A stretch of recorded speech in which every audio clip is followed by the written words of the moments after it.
Hi there, it's Matt here, and welcome back to the podcast. Today, I want to talk about the strangest few minutes of your entire day, and they happen to be the ones you can least remember because you were barely there for them. Picture your own morning. It is a little after 6.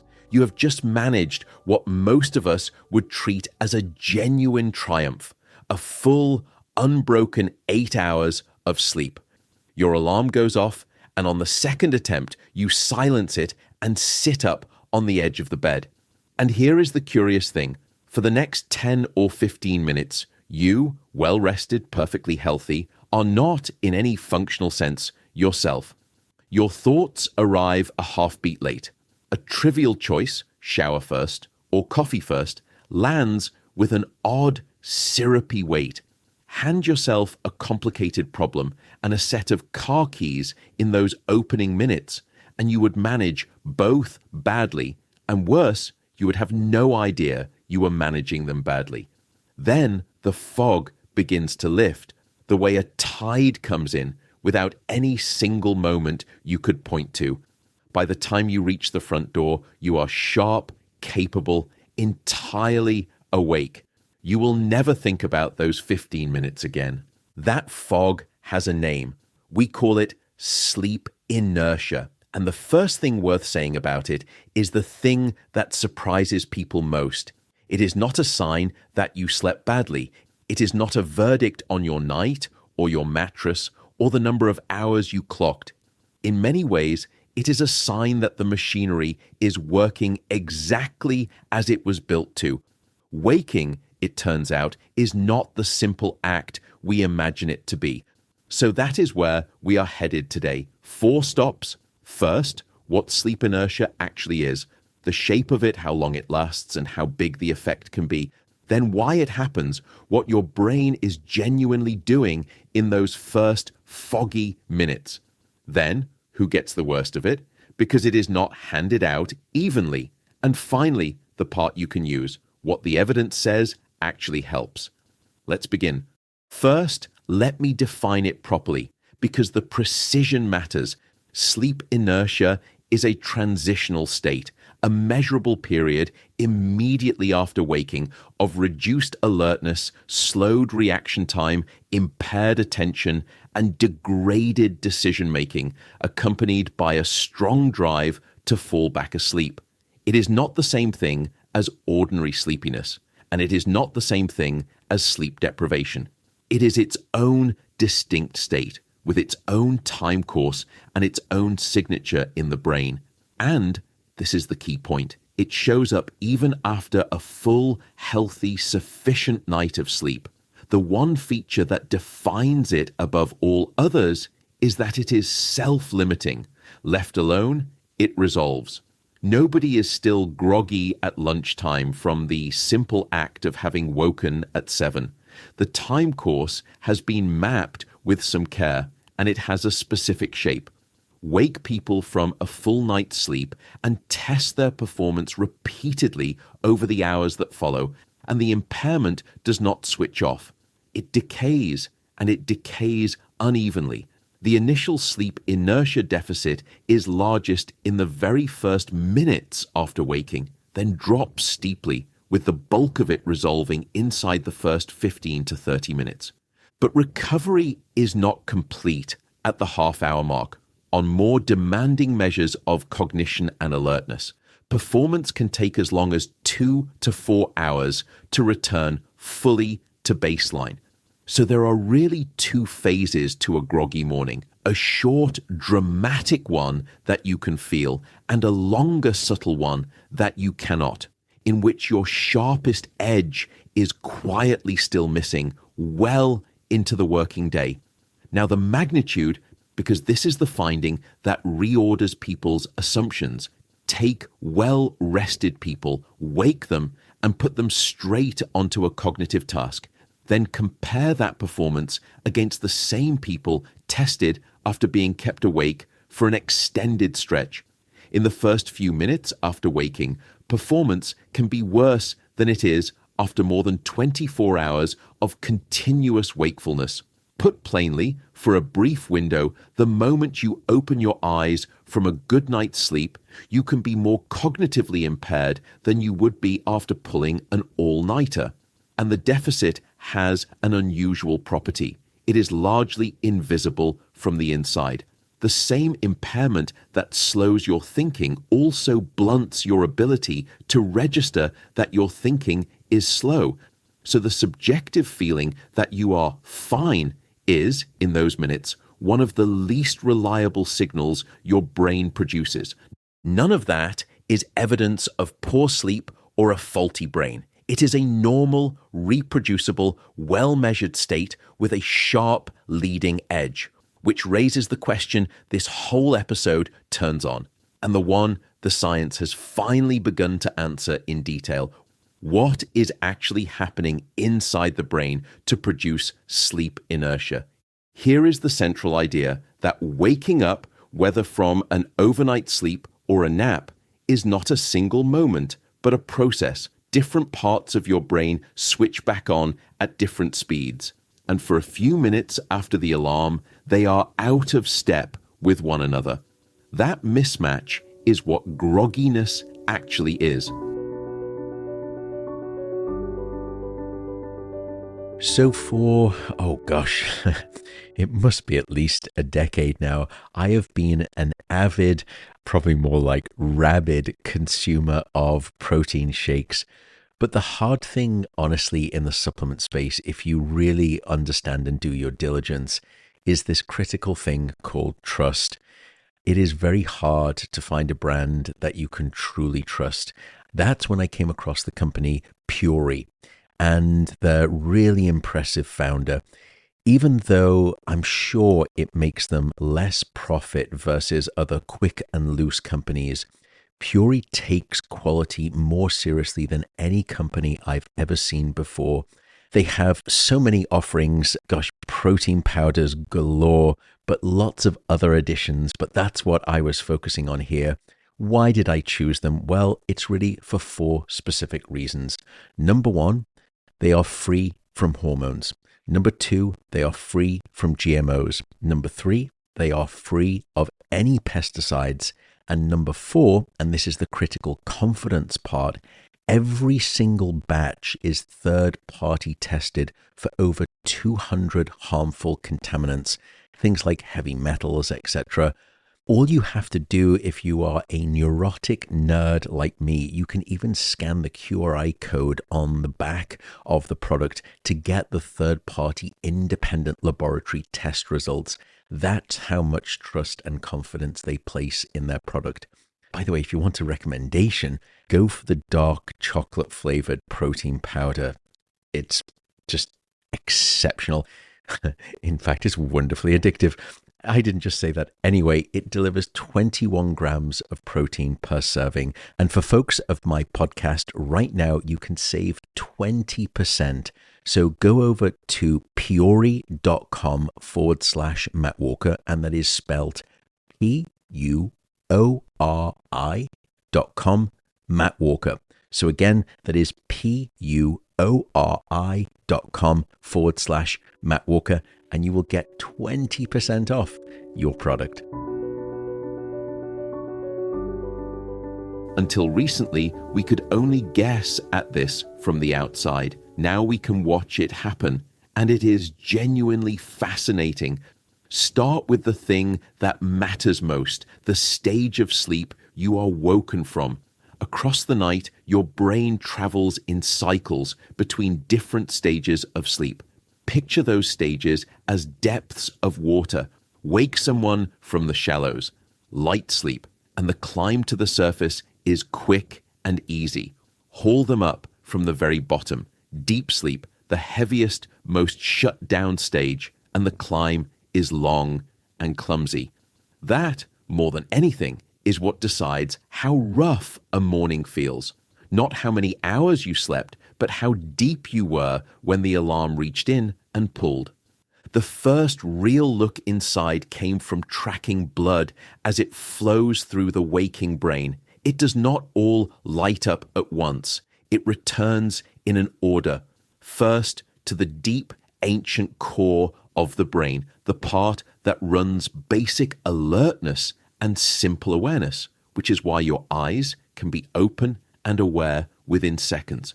But the part that comes back slowest, still warming up 15 minutes or more later, is the front of the brain, the region that does your planning, your judgment, your self-control. Think of an office building where the lights come on from the bottom up, and the top floor offices where the big decisions get made are the very last to flicker on. For a quarter of an hour, the boardroom of your brain is still in the dark. The brain's electrical activity tells the same story. In deep sleep, the brain rolls out big, slow waves. They are its signature rhythm of being properly asleep. And when you wake, those slow, sleepy waves do not stop on cue. They keep rolling for the first few minutes, especially toward the back of the head. So a brain that is technically awake is still, in part, humming the rhythm of sleep. Recently, scientists captured more than 1,000 awakenings with a dense net of sensors and tracked the brain second by second. And they found that waking moves across the brain like a sunrise crossing a landscape. The slow, sleepy activity fades first. A few seconds later, the fast, wide-awake rhythms arrive, switching on at the front of the brain and rolling toward the back. Waking is not a switch being flipped. It is a wave, and it takes a few seconds to cross. And it is not just the individual regions that stay sleepy. It is the teamwork between them. When you are awake, the different parts of your brain talk to one another in one pattern. When you are asleep, they talk in a completely different one. Slide people into a scanner, let them nap, and listen in on that conversation 5 minutes after waking, and again 25 minutes later. And in those first minutes, the regions are still chatting away in their sleep pattern. The wiring has not switched modes yet, and the deeper and longer you slept, the more stubbornly that sleepy pattern hangs on. So it is not simply that single regions are slow, whole teams are still running the night shift. One team matters more than the rest. There is a network in your brain whose whole job is to keep you focused and on task. Think of it as the foreman, the part that keeps everyone else working. In the first minutes after waking, the foreman has not clocked in. The very system that is supposed to be directing your attention is itself still half asleep, which is exactly why, in those minutes, you cannot make yourself concentrate no matter how much you want to. There is even one more layer, the quietest of all. Your brain keeps almost no fuel in reserve. It runs on blood arriving with oxygen and sugar at the precise moment a region needs it. A delivery service so well timed you never notice it is there. As you wake, that delivery and the demand for it are briefly out of sync, still finding their daytime rhythm again. Even the brain's supply line is catching up.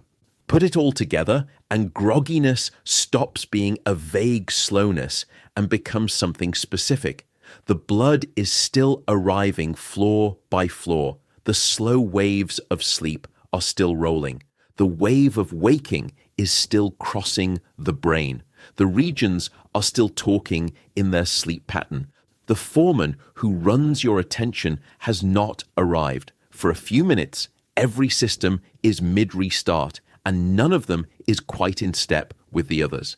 And the deeper the sleep you were pulled from, the more all of this is still unfinished, which is why, time and again, the depth you were woken from turns out to be the thing that decides how bad the morning feels. Two other things reliably make it worse, and they stack on top. The first is simply not getting enough sleep. Go in already short, and the fog is deeper and lasts longer. The second is the clock. Waking while your body still thinks it is the middle of the night, which for most of us means before dawn, brings a much heavier fog than waking a couple of hours later. Put all three together, short on sleep, woken before dawn, hauled out of deep sleep, and you have built the worst possible morning, one ingredient at a time, which is, more or less, what the snooze button does on purpose. You surface, hit snooze, sink straight back down into fresh deep sleep, and the second alarm drags you up from the deepest water of all. The snooze button is a small act of morning optimism that usually charges you interest. Now, while sleep inertia is universal, it is not distributed evenly, and the people who get the heaviest dose are worth knowing about, partly because you may be one of them, and partly because they tell us something about the mechanism itself. Start with how extreme the ordinary version can become. There is a severe, prolonged form of morning grogginess, and the clinical world has given it a wonderfully honest, informal name: sleep drunkenness. The name is the analogy. The disorientation, the clumsiness, the slowed and slurred thinking, the patchy memory for what you did in those minutes. It genuinely resembles being drunk without a drop of alcohol involved. And it is not some rare curiosity. Survey the general population, and roughly 1 in 7 adults reports an episode within the past year. These are not gentle, slow starts. Most of those episodes lasted more than 5 minutes, and in about a third of cases, 15 minutes or more, marked by real confusion and fuzzy memory on waking. They turn up more often in people sleeping too little or too much, in people living with certain mental health conditions, and in those taking particular medications. The reason I mention it is reassurance, not worry. People who experience this often conclude something is uniquely wrong with them, when in truth they sit at the far end of a spectrum 1 in 7 of us visits. Age tilts the odds, too, and not in the direction most people assume. We picture the groggy riser as a teenager fighting a school alarm, but the evidence points the other way. Test older adults, and the grogginess is worst when they are woken during their biological night, and worse when they are pulled from non-dreaming sleep than from dream sleep. The trouble is that older adults tend to do both more often. Their body clock runs earlier, so they are more likely to be roused at a vulnerable moment in their cycle, and their final awakening is more likely to come out of that deeper, non-dreaming sleep. The two stack together, and the upshot is that older adults may well be more prone to sleep inertia than the young, not less. And then there are the people for whom this stops being a domestic inconvenience and becomes a matter of genuine consequence. Picture a firefighter asleep in a station at 3 a.m. The alarm sounds. Within roughly 90 seconds, that person is expected to be dressed in heavy equipment in a vehicle and driving toward an emergency, making decisions with lives attached to them. Now, recall what we just built. The blood still arriving floor by floor, the wave of waking still crossing the brain, the foreman of attention not yet at his post. That is the brain being asked to perform at the highest possible stakes. The same is true of the on-call doctor woken to judge a deteriorating patient, and the pilot roused from a rest break. For them, the demand for sharpness lands in the exact window when the brain is, by every measure we have just walked through, at its worst. A partner for today's episode is AG1. I've been using AG1 for quite some time now, and just for the record, I buy it myself to stay away from any of those trappings of free product. AG1 has just released the new formulation, which is AG1 Next Gen. It's still 1 scoop once a day, but now comes with many upgraded probiotics, plus additional vitamins and minerals. I also explored their 4 human clinical trials to prove out their efficacy, with the data showing a marked boost in healthy gut bacteria. And that's the thing. I appreciate how AG1 keeps adapting to new scientific findings. They have made many formula changes over the years, and each new iteration keeps it at the cutting edge of this space. As I've mentioned, I began my AG1 journey over 4 years ago. Any company that holds their scientific rigor to the flames of clinical trials means a lot to me. So subscribe today to try the next gen of AG1. If you use the following link, you'll also get a free bottle of AGD 3K2, as well as an AG1 welcome kit and 5 of the upgraded AG1 travel packs with your first order. So make sure to check out drinkag1.com/Matt Walker. That's drinkag1.com/Matt Walker. Now, to the part you can use. The honest list of things that work is shorter than the internet's, which I consider a mercy. But the tools that have been properly tested are real, and several of them are almost embarrassingly simple. Begin with the one most of us already reach for on instinct, caffeine. The useful finding here is not the obvious one, that coffee wakes you up, but something sharper. Caffeine specifically dismantles the performance penalty of sleep inertia. Wake people abruptly and test their attention, and on a dummy pill, the expected collapse appears. Vigilance falls off a cliff in those first minutes. Give them caffeine instead, and that collapse is gone. Not softened, but gone. There is one catch, and it is all about timing. Caffeine takes a good 20 to 30 minutes to arrive in your bloodstream in force, so the coffee you drink after you finally feel human shows up late to its own job. The trick the research points to is having the caffeine on board as you wake, so it lands during the fog rather than after it. The second tool is light. A blaring alarm in a dark room is a shock to a system with no warning. Light, by contrast, is a signal the brain is built to respond to. The cue that morning has arrived. Deliver light at the end of the sleep period, in the last half hour before waking, simulating a dawn, and post-waking alertness improves, along with performance on both thinking tasks and physical ones. And it holds even in the hardest case. Wake people from deep sleep in the dead of night. Give them bright, short wavelength enriched light the moment they wake, and their alertness, their reaction times, and even their mood lift. Light is one of the very few tools with both a sensible mechanism and a track record across wildly different waking conditions. If you take one practical thing from today, getting bright light onto your eyes as soon as possible after waking belongs near the top of the list.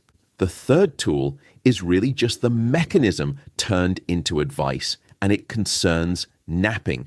Remember the rule from earlier. The depth of sleep you are pulled from drives the severity of the fog. That single fact has a clean, tested implication for naps. Give people naps of carefully measured lengths, 5 minutes, 10, 20, 30. And the 10-minute nap comes out the clear winner, a real lift in alertness sustained for hours with almost no grogginess on the other side. The longer naps, the half hour and beyond, start reaching down into deep, slow wave sleep, and you pay for that depth with sleep inertia when you surface. So a short nap is not a feeble compromise. It is the smarter design, long enough to draw a benefit from the lighter stages, short enough to leave before the brain descends into the deep sleep that makes waking hard. And one more, which is genuinely surprising and hints at how much we still have to learn about something as ordinary as an alarm clock. The sound you wake up to may matter, not merely the fact that it wakes you.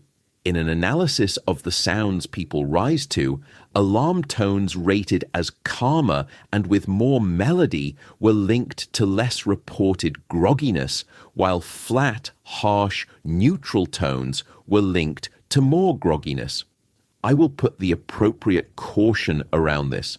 The evidence is early and largely based on what people report rather than hard performance tests, but the direction is intriguing, and swapping a jarring beep for a calmer tune costs you precisely nothing to try. I would, however, gently note the gadget aisle. A whole category of apps now promises to read your sleep stages through a mattress and wake you in the perfect light sleep window. The ambition is admirable. The evidence that they reliably deliver is, for now, rather thinner than the marketing. And the simplest intervention of all requires no purchase whatsoever. Respect the fog. If the heaviest impairment lives in the first 10 or 15 minutes, then do not hand those minutes your hardest decision or your most delicate driving. Give yourself a buffer and let the fog lift before you ask anything important of yourself. Here then is the heart of it. Waking up groggy is not a flaw in you, and it is not a verdict on your night. It is the felt experience of a brain coming back online in pieces, blood arriving floor by floor, a wave of waking still crossing the brain, whole networks still running on their sleep settings, and the part of you that keeps you focused not yet back at its post. It is worst out of deep sleep, worst before dawn, worst when you are already short on sleep. And this is the part to hold on to. It lifts on its own every single time. So here is the toolkit, straight from the evidence. Get bright light onto your eyes as soon as you can after waking. And if you can, use a dawn simulating alarm that builds the light up before you surface. If you rely on caffeine, time it to be on board as you wake, not sipped half an hour after you already feel human. If you nap, keep it to around 10 to 20 minutes and treat the 30-minute plus nap as a deliberate choice you will pay for on waking. Swap a harsh alarm tone for a calmer one. It is free and it may help. Protect your sleep in the first place because sleep debt deepens and lengthens the fog. And when you can, avoid being hauled out before dawn when the grogginess runs heaviest. Above all, give yourself a buffer. Do not ask your foggiest 15 minutes to make your sharpest decision. None of this abolishes sleep inertia, and it is not meant to. The fog is the modest price of the very deep sleep that does you so much good in the night. What has changed is that we can finally see, second by second, what those first few minutes actually are. Not a fault, but one of the most intricate things your brain does each day before you have even stood up. The science has handed us a real set of levers for the morning, most of them simple and within easy reach. It would be rather a shame not to use them. Thanks so much for listening to today's episode. I really do appreciate you tuning in. If you enjoyed or learned something new today, all I ask is that you share the episode with friends and family. Please take good care of yourself. Enjoy every one of your unfoggy waking hours and sleep a sound and deep sleep tonight. Bye for now.